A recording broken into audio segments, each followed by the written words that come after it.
aparentemente ya estaban lejos de la cinta fáctica que pretendían dejar libre. En esa zona citan y describen a un efectivo que luego fue identificado como Matus, que disparaba directa e indiscriminadamente con una escopeta con balas de goma a los manifestantes. Este es el mismo individuo que luego le aplicó un culatazo a Miguel Ángel Castellar, que le sacó el hombro. Aseguran que en ningún momento se cortó la ruta, salvo por la intervención de los policías que tenían los patrulleros dispuestos en el escenario, sobre todo la figura del hidrante que provocaba mayor congestión.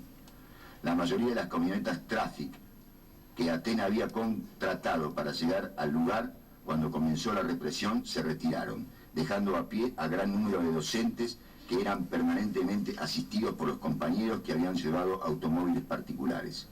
El ambiente, describen con angustia los testigos, se tornó desesperante. No se podía respirar, tampoco bajar los cristales de los autos, no daban abasto con los vehículos, viajaban amontonados unos arriba de los otros. La camioneta Ford Ranger de la Pastoral, conducida por María Belén Mantilaro, dijo esta docente, estaba repleta, tanto en el habitáculo como en la caja. En ese estado de cosas, el Fiat 147 aumentó la velocidad, intentó esquivar unos policías y llegó a tocar con el espejo retrovisor a uno de ellos.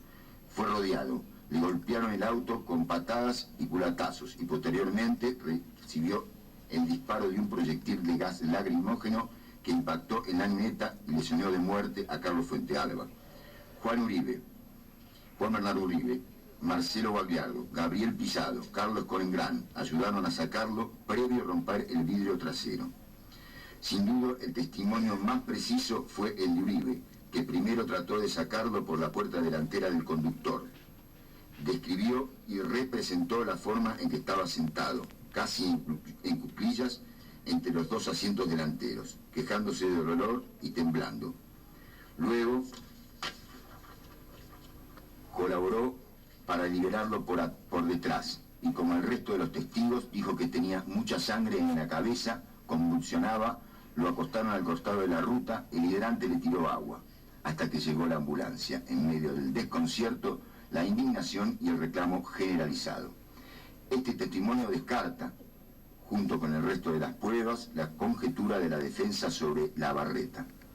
Cuando lo vio Uribe por primera vez, el vidrio trasero solo estaba dañado por el impacto del proyectil, y la víctima no solo estaba ahogado, como interpreta el doctor Simon, sino que había comenzado a convulsionar y a quejarse ya inconsciente de dolor.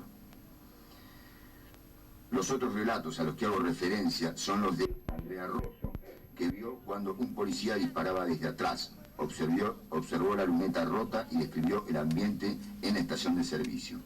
Marcelo Guagliardo, que participó al menos en 2 oportunidades en las discusiones con Rizafri, tratando que entienda que necesitaba más tiempo para replegarse, que había muchos manifestantes, la mayoría a pie, y fue intimado a obedecer en 5 minutos.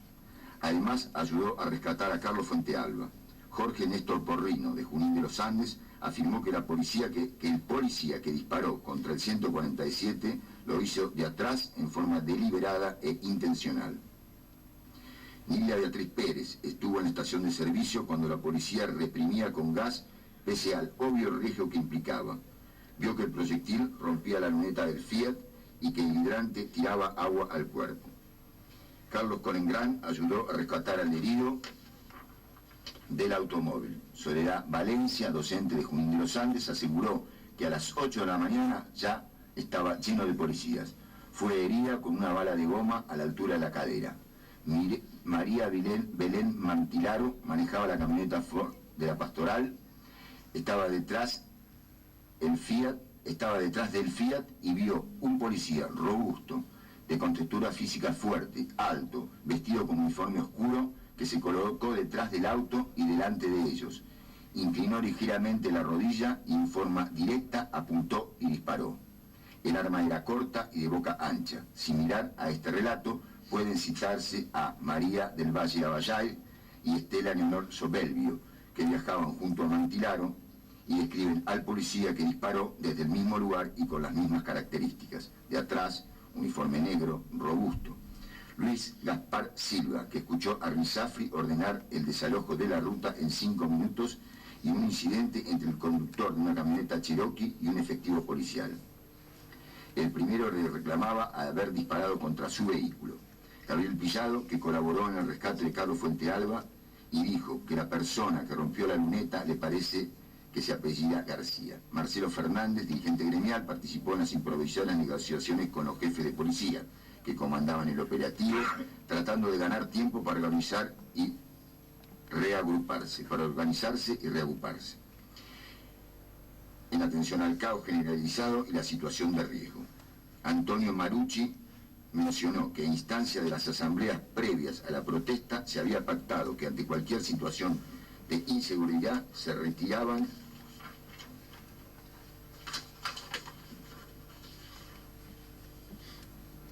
que luego de recibir el disparo, el Fiat 147 anduvo unos metros sin control y casi choca el auto en el que se trasladaba, un Gol rojo.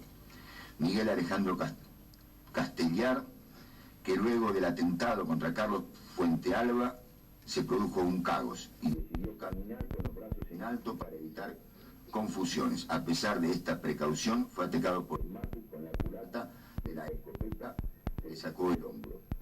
Debió ser asistido en el hospital y meses después intervenido quirúrgicamente. Son contestes con estas descripciones y narraciones Mabel Carballo, Luis Fernando Paredes, Alberto Gualeto, Gloria Rodríguez, Gustavo Alberto Aguirre y los periodistas Edgardo Pino y Mauricio García. Considero que con más detalle y precisión debo referirme a los dichos de Gonzalo Arroyo y Fidel Gallo, conductor y acompañante del automóvil 147, que se encontraban dentro del vehículo en el instante que fue herido Carlos Fuentealba. Describen en forma conteste la situación previa y el momento del disparo, afirmando que se había formado una caravana que avanzaba a paso de hombre tratando de abandonar el lugar por la represión que estaban sufriendo, fundamentalmente por el disparo de gases lacrimógenos. Arroyo había adoptado el vehículo abriendo la luneta y levantando los asientos traseros de manera tal que permitiera el rápido ingreso de compañeros que se trasladaban a pie. Permanentemente subían y bajaban personas que, al igual que ellos, trataban de dejar el lugar. Gallo indicó que Fuentealba ascendió por atrás, cerró la luneta, estando los tres a borde, detalló Arroyo, fueron encerrados por vehículos policiales. Encontró un espacio y al intentar pasar tocó un policía con el espejo retrovisor. Como pensó que lo arrastraba, se detuvo. Rodearon su auto y le pegaron con elementos contundentes. Segundos más tarde, el habitáculo estaba lleno de humo. Se descompuso, condujo a ciegas unos metros hasta que finalmente descendieron. Por todos estos testimonios de encumbrado nivel de responsabilidad, seguridad y compromiso, puedo afirmar que hubo una represión exagerada e injustificada, producida fundamentalmente a través de disparos de gas lacrimógeno y postas de goma, hechos en forma indiscriminada. Esta situación generó riesgo, confusión, pánico y caos generalizado. Asimismo afirmó que un efectivo policial de uno de los grupos especiales, vestido con uniforme negro, casco de contextura robusta y aproximadamente 1,80 m de altura, disparó a corta distancia desde atrás contra la luneta del Fiat de Gustavo Arroyo, un proyectil de gas lacrimógeno hiriendo mortalmente a Carlos Fuentealba.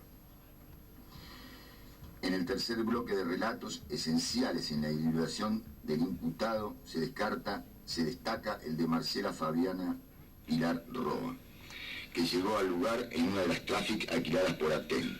Comenzó a caminar por la ruta con aproximadamente 100 personas más y fueron inmediatamente reprimidos con gases y balas de goma. Se refugió en una estación de servicio, volvió a la ruta y se subió a un Renault 12 celeste. Al igual que los testigos señaló precedentemente, vio como un personaje colocó detrás del 147, se subió a la visera del casco, apuntó y disparó la luneta. Ella estaba a 6 metros aproximadamente y nada obstaculizaba su visión. conductor y el acompañante del Fiat se bajaron. Indicó cómo quitaron el cuerpo de la persona herida, que salía sangre por la boca y tenía convulsiones. Les pareció que estaba muerto. A diferencia de otras personas que presenciaron la escena, nunca perdió de vista al policía que disparó. Iba caminando despacio, ella le gritaba que era un asesino, que lo había visto, lo siguió corriendo. El policía llegó a una traffic donde había un cordón policial que transpuso sin mirar hacia atrás. Los uniformados en fila le impidieron pasar y quedó gritando, tratando de trasponer los escudos, pero se chocaba contra ellos. Describió al agresor como una persona con una altura de 1,75 m, robusto, morocho, vestía todo oscuro. Recordó haberlo reconocido en una rueda de personas en el juzgado de instrucción, luego que lo hicieron colocar en diferentes posiciones y delante del juez, el secretario, la fiscal, su ayudante y pese a los gritos y censuras del defensor. En la sala de debate, a instancia de su declaración, lo volvió a señalar y afirmó que estaba absolutamente segura que la persona que indicó en el juzgado y en la audiencia es la que disparó al 147 donde viajaba Carlos Fuente Alba, a pesar que en la rueda, en la primera posición, lo había confundido. Esta declaración, de notable valor para resolver la autoría, se apoya, se complementa y confirma con la descripción de otros testigos que le dan razón y coherencia a su imputación.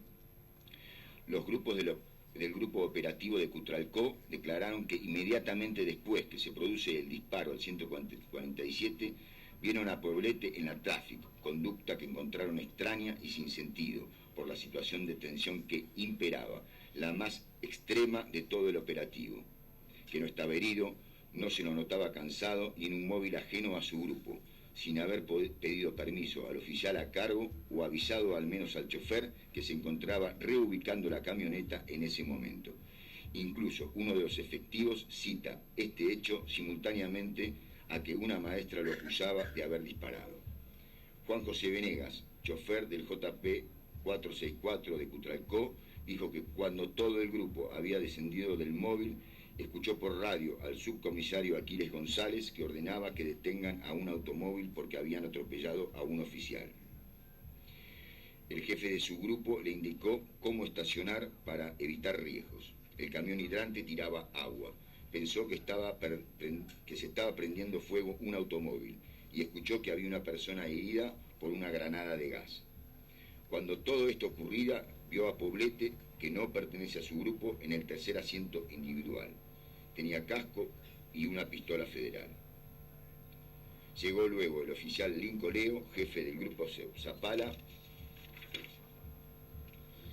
y se lo llevó. Ángel Clemente González dijo que cuando comentaban lo sucedido, el cabo primero Venegas le dijo que le había sorprendido que inmediatamente después que vio el humo, observó a Poblete en la camioneta. Néstor Fabián Bascunián, escudero, escuchó que habían matado a un maestro. Una señora, cuando estaba en la formación, gritaba: fue él, filmalo, mirá cómo lo esconden. Mirá cómo lo esconden dentro del móvil. Además del chofer, entre las rejas vio la sombra de una persona sentada, pero no supo quién era.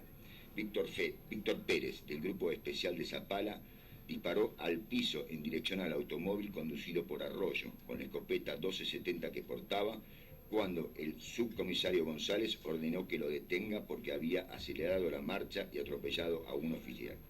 En ese momento vio que el vehículo se llenaba de humo, miró hacia atrás y a la derecha, observó a Poblete a 4 metros aproximadamente con la pistola federal.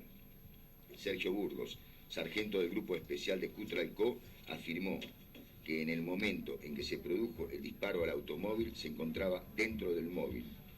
Les ordenaron bajar a todos y hacer una formación. Al descender advirtió lo que había sucedido. Vio al auto lleno de humo y que el hidrante tiraba agua. A la formación se acercó una mujer, petiza y gordita, que señalaba a José Poblete. Le gritaba que era un asesino. Poblete estaba formado a su derecha cuando esta mujer lo señaló, pero inmediatamente lo perdió de vista. Gabriel Pillado escuchó cuando se acercó a colaborar para romper la luneta a Marcela Roa, que decía que había reconocido al agresor. Además del Roa, otra persona reconoció a Poblete, y si bien no se advierte mendacidad en sus dichos, pese a las protestas y avisos del defensor, y que son atendibles las razones de su tardía presentación, su relato no tiene el mismo peso y pureza que el de Marcela Roa, pero sin duda, como se mencionó anteriormente, lo completan y revalidan. Ana María Mayer, en el momento del disparo, se encontraba en el Renault 12 Celeste junto a Marcela Roa y Alejandra Meraviglia. Intentó colaborar en el rescate. La situación era de gran angustia y tensión. Vio cuando sacaban una persona herida. En esas circunstancias, Alejandra Meraviglia la llevó hasta una formación para que le saque una foto al efectivo que había disparado porque lo había visto. Días más tarde se enteró que Marcela Roa también había identificado al policía que disparó y le había observado el rostro porque tenía el visor levantado. Agregó que Alejandra le pidió que no mencione que estaba en condiciones de identificarlo porque sentía mucho temor por haber pasado una experiencia muy traumática a raíz de haber sido testigo en el primer triple crimen de Chipoleti, pero instancias del debate la había autorizado a revelarlo. Esta situación provocó que se cite, a pedido de la Fiscalía y querella, a esta persona pese a la oposición y reserva de la defensa. En su declaración, Alejandra Meraviglia dijo que se encontraba en el Renault 12 Celeste de Gustavo Arderiu, cuando observó al Fiat que hacía una S y atropelló con el espejo retrovisor a un policía, y vio que otro se apartó de la formación, se colocó detrás de ese auto y disparó. Le pudo observar el rostro con claridad porque se levantó el visor del casco antes de hacerlo. Destacó la mirada, las cejas, la contextura física y la estatura. Luego lo señaló en la sala de audiencias. Más allá de los cuestionamientos e impugnaciones que planteó el señor defensor de los testimonios de Marcela Roa y Meraviglia, se advierte en la primera una claridad y seguridad tal que las mismas dudas o equívocos en que incurrió, como la mención del pelo o la impresión en la primer parte del reconocimiento, la imprecisión en la primer parte del reconocimiento, le dan más credibilidad. Esta afirmación, que a primera vista puede resultar contradictoria, la sostengo sobre la base de las circunstancias de tensión que se encontraba la testigo cuando dispararon al vehículo. No es esencial la descripción del pelo cuando el imputado portaba un casco que le cubría la cabeza. Y fue ella misma, y no la fiscal, la que pidió que las personas que formaban la rueda cambien de posición, y en esa diligencia no dudó en señalar a Poblete, situación que explicó en la audiencia. Son atendibles las razones por las que Meraviglia no quiso presentarse a declarar antes. Las mismas publicaciones que acompañó el señor defensor, La Nación Online, no hacen más que demostrar la exposición a que fue sometida cuando ocurrió el triple crimen. También debe destacarse que los efectivos del grupo Cutralcó también debe descartarse que los efectivos del grupo Cutralcó hayan declarado coaccionados por el jefe de policía, que en cumplimiento de sus funciones realizó elementales medidas preventivas como la disponibilidad provisional de los policías que portaban pistola federal para esclarecer el hecho. Por otra parte, esta sumisión al superior no les pesaba al momento de declarar en el juicio, ya que el comisario general Salazar había pasado a disponibilidad y sin embargo ratificaron sus dichos. Acerca de la orden. Se ha planteado en las conclusiones bajo qué órdenes actuó la policía esa mañana. También se ha referido las partes en varios pasajes a la causa denominada Fuente Alba II, que está agregado íntegramente como prueba. Más allá de la evaluación que hagan los interesados en cuanto aportará esta sentencia y este juicio a esa investigación, es en ese sumario donde se investiga justamente qué órdenes se dieron, quiénes impartieron y cuál es su responsabilidad. Sin embargo, Debe hacerse mención en estos considerandos a ese suceso porque fue motivo de discusión. Fue mencionado por los testigos y para determinar cuánto influyó en el ánimo del imputado. De las pruebas sustanciadas en el debate se observan al menos 4 mandatos. 1. El de Rinzafri, citado por varios testigos y escuchado en las imágenes de los videos cuando informa que tenían 5 minutos para retirarse. E incluso se escucha en la película cuando indica que las órdenes habían sido impartidas por el jefe de policía. 2. La impresión de Guagliardo, que en base a lo que ocurrió esa mañana deduce que no querían desalojarlos de la ruta porque no se cortó en ningún momento y eran perseguidos sin sentido por el campo. Para este testigo, trataron de darles una lección por haberse animado a enfrentar al gobernador pretendiendo hacer un corte de ruta. 3. Lo dicho por el testigo Sovich, que afirmó que sus instrucciones fueron preceptivas, que no se use violencia. 4. Por último, las del subcomisario González: paren ese auto. Mi conclusión es que las órdenes tienen injerencia en Poblete en 2 sentidos. Evidentemente, si esa mañana fue Arroyito con su grupo operativo, uniformado y armado, es porque existía una orden previa, pero la causa inmediata que lo llevó a disparar contra el Fiat 147 fue la del subcomisario González. Más allá que la querella no reconozca o no acepte esta circunstancia, esto se infiere en parte de su alegato, cuando muestra a 2 policías, Poblete y Pérez, disparando contra ese auto. Me pregunto entonces, ¿qué otra nefasta coincidencia que esa orden pudo determinar que los 2 efectivos casi simultáneamente decidan disparar al mismo tiempo, al mismo vehículo y de la misma manera, en forma directa?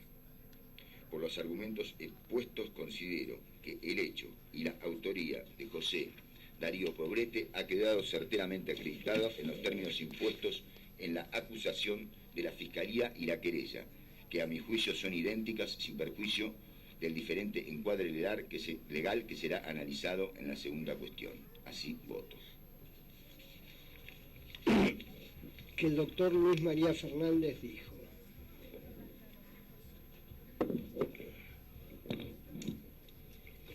previo a todo, debo resaltar lo improcedente de las 3 admoniciones realizadas por el doctor Gustavo Palmieri en relación a preguntas formuladas por este magistrado a testigos que depusieron en el debate conforme las atribuciones del artículo 349 y 354 del Código de Procedimiento, como así la advertencia realizada en su alegato a este respecto.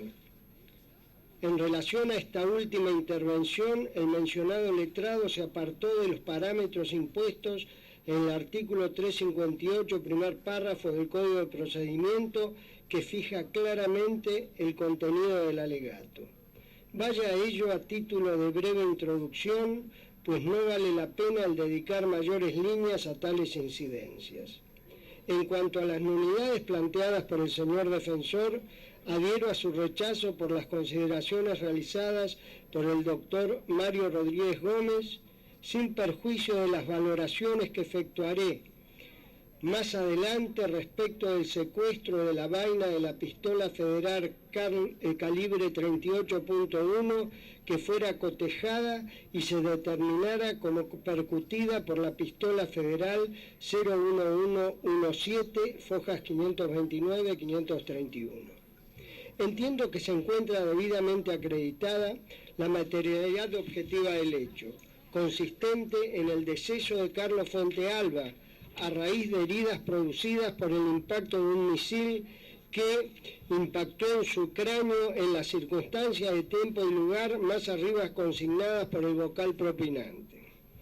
De acuerdo a la declaración prestada durante el debate, tanto por participantes de la manifestación que estaba teniendo lugar el día 4 de abril del 2004, en horas de la mañana, como de efectivos policiales, la muerte del nombrado tuvo lugar en circunstancias que éste se encontraba participando en la referida manifestación, que tenía como propósito el realizar un corte de la ruta 22 en cercanías del puente de Arroyito, a fin de impedir la libre circulación del tránsito vehicular. surge de la videograbación titulada Represión a Rollito para Fiscalía, que en un primer momento, luego de mantenerse una conversación entre dirigentes del gremio docente y jefes policiales, un cordón de efectivos avanza con los escudos al frente, tomando contacto con los manifestantes, empujándolos, hasta que en determinado momento un funcionario policial lanza una granada de gas, lo que produce un primer desbande de los manifestantes. El motivo de la presencia de los militantes del gremio docente en la ruta, aparte de lo expresado por los testigos, es público notorio, pues así fue publicitado en lo que hace a la realización de la protesta por los medios periodísticos locales. Es así como la versión digital del diario Río Negro del día 4 de abril del 2007 expresaba: el gobierno pidió la conciliación obligatoria. Aten empieza con los cortes sorpresivos. Serán por tiempo indeterminado y se llevarán a cabo en las rutas 22 y 237. Pero el lugar y la hora no se revelaron. Piden la intervención de trabajo. Hasta anoche el gremio no había sido notificado, pero adelantó su rechazo. A su vez, el diario La Mañana de Neuquén, también en su edición digital, expresaba en uno de sus artículos: si bien se reducirán la cantidad de cortes que se realizaron la semana pasada en varios puntos de la provincia, los bloqueos que se llevarán a cabo sobre la Ruta 22 serán totales.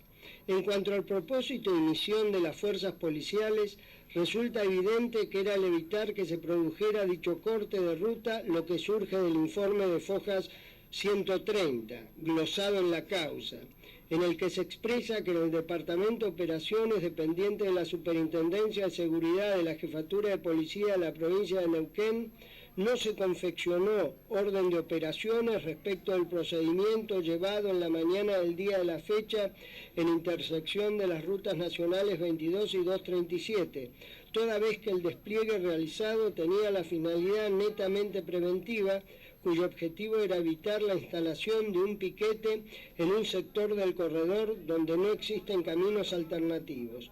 Para dicha tarea se convocó personal de los grupos especiales GEOP Zapala, Cutralcó, Junín de los Andes, del Departamento de Seguridad Metropolitana, DESPO y personal de la Dirección Bomberos con el apoyo del hidrante.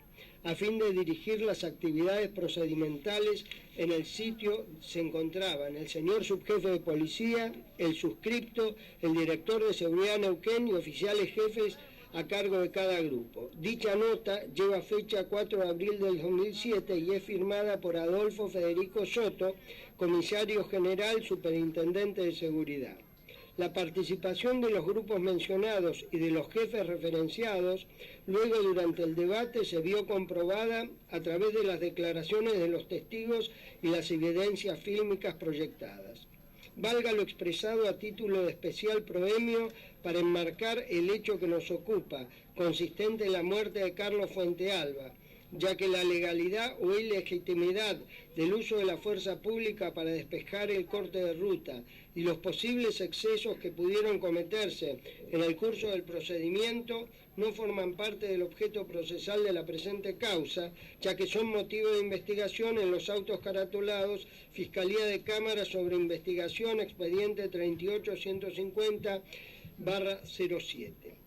del registro del Juzgado de Instrucción número 4, cuya copia certificada ha sido incorporada como prueba documental a la presente causa.